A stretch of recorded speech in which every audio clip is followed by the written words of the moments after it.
Okay. Here we are. We're in the office, which is Yes. in the meadow. We have the fake background, the crickets. It's real. We'll see if you can hear them. And some kids playing around. Yeah, they're fake too. It's all audio. But so I'm here with Sudhanya Malik, and she was just we were talking about meditation and Meditate book, and how, the target of the book, and are they necessarily, brand new to meditation or not? Because then I was thinking, oh, well, I guess if you already have a meditation practice, oh, well, then you're not interested because you're all good. But then she said how she just started a different type of meditation recently. And I sort of thought, oh, you can do that? But Yeah. of course you can. So you've been meditating for a long time. Yeah, it's been 5 years that I meditate daily. That's the first thing in the morning that I like to do. Yeah. I started, my journey started when I was really, really not feeling well, like depressed. And I wanted I started too.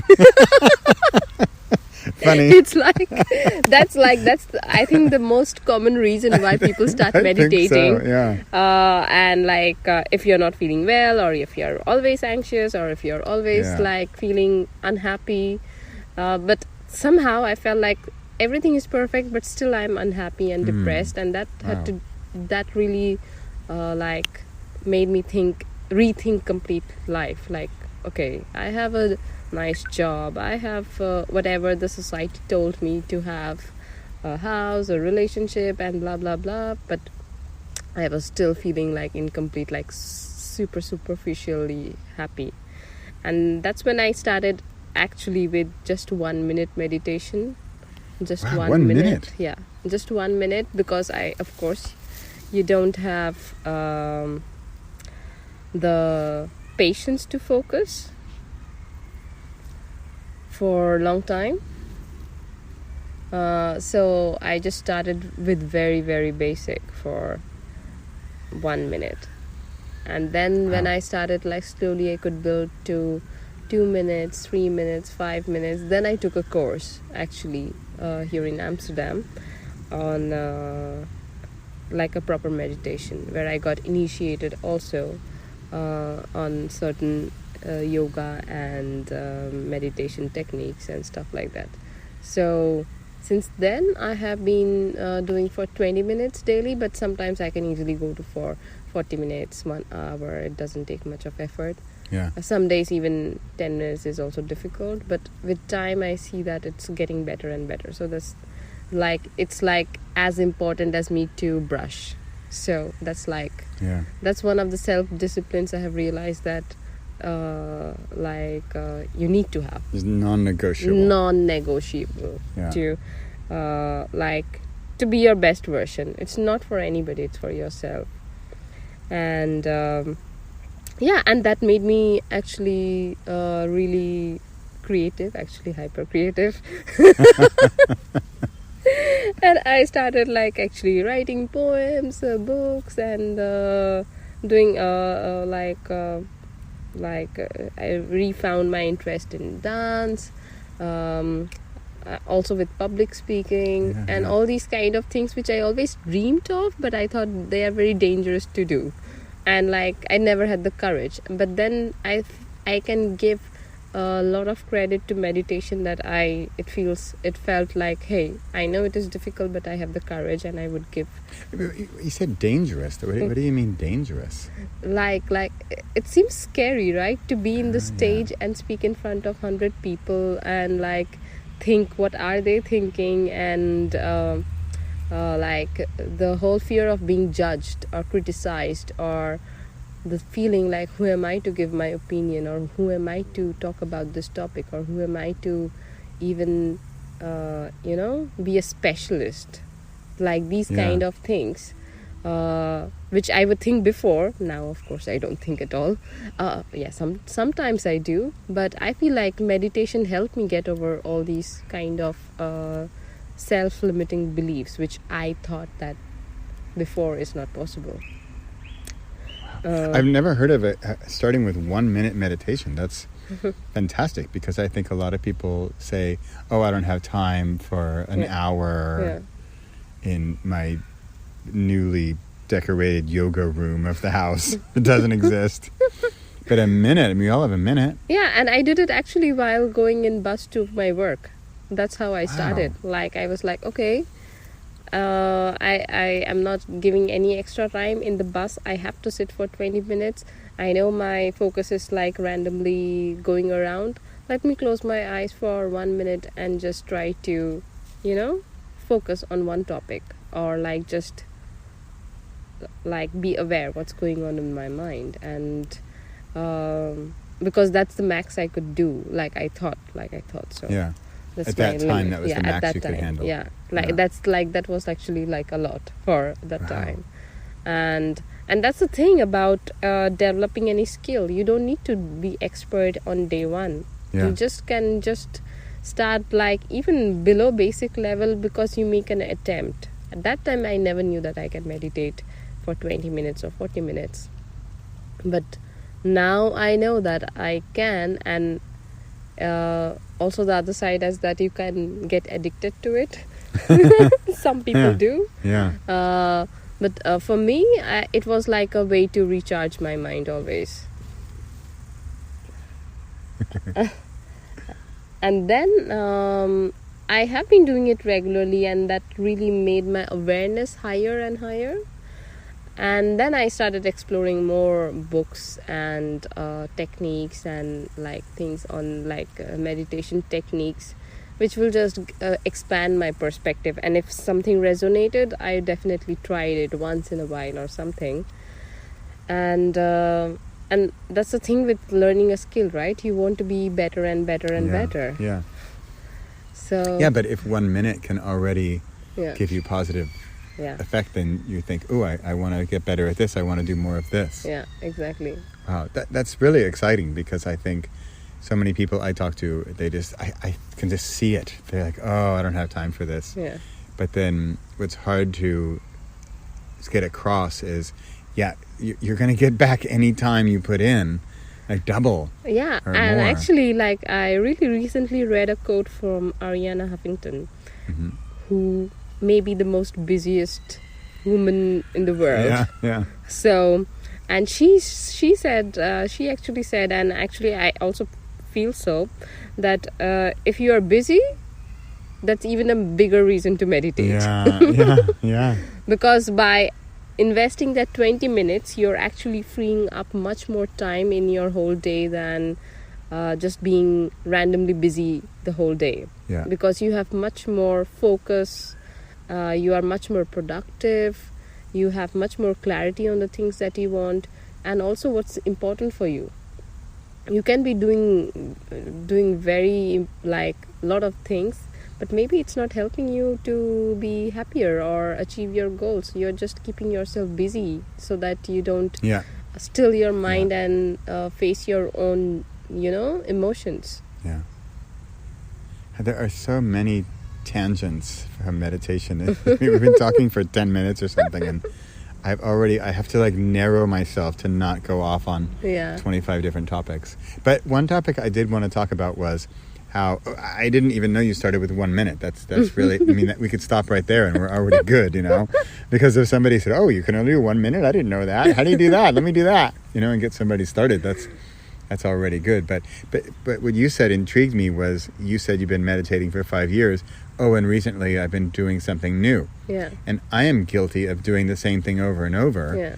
Because I don't know, I like it and it works. And so I do try new stuff occasionally, but I often go back to my same old, which is like the same old awesomeness. I mean, the same old, this is great. Yeah. But trying new stuff, and then that's what brought you to try something new. And so how did you get started, and what are you doing?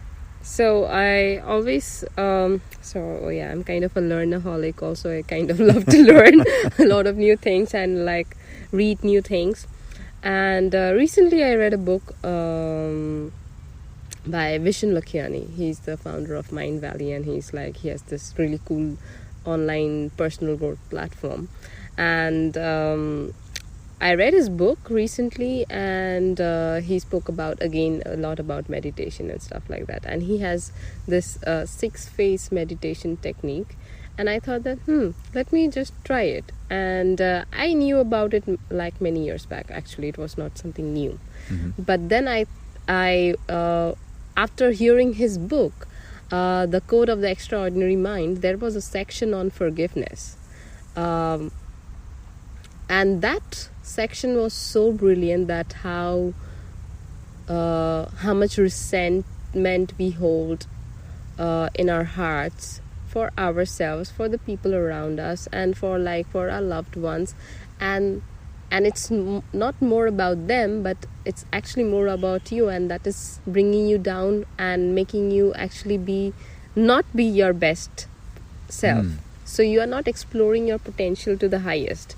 And they were really the insights he gave on forgiveness was so inspiring, that I thought that I want to go to the next level in my life, and I think I need to do a lot of more work on myself if I want my dreams to come true. And I have done a lot, I would say, but still, when you are a dreamer, you want to always reach to that next level. Yeah. And so I was like, okay, to go to the next level, I need to also work on myself to the next level. And I took a vacation for 3 weeks at work, just to reframe myself and relax. And one of the things I wanted in my vacation, as part of the bucket list, was to do this forgiveness exercise meditation at the end of the day. So I still do my daily meditation like I do in the morning, my routine. But then just for these 3 weeks, I have purposely imbibed this forgiveness exercise at night. And it's been 1 week, and I already feel like, I think it's working. And because in the meditation, you have to always think of things which you think that it's okay to forgive, or if you think that you have forgiven yourself, or you think I have let go, but still when you think about the whole event that has given you a pain, or about which you have that resentment, that when the whole pain comes up, then I realize that, oh my God, there is a lot inside. I have to work on it a lot more. It's just like I'm trying to be strong, and I'm trying to be brave, and I'm just holding on a lot of baggage unnecessarily. And then I realized that this is really effective. I don't know if I'll carry on for the rest of my life again with this, but it kind of felt like, it's helpful. It's extremely helpful. So you said it's sort of more to do with your own, because you're carrying more of this than this other person you're forgiving. It's less to do with them. Totally. And the thing is that there are people who will wrong us, and it's a genuine case. I'm not saying that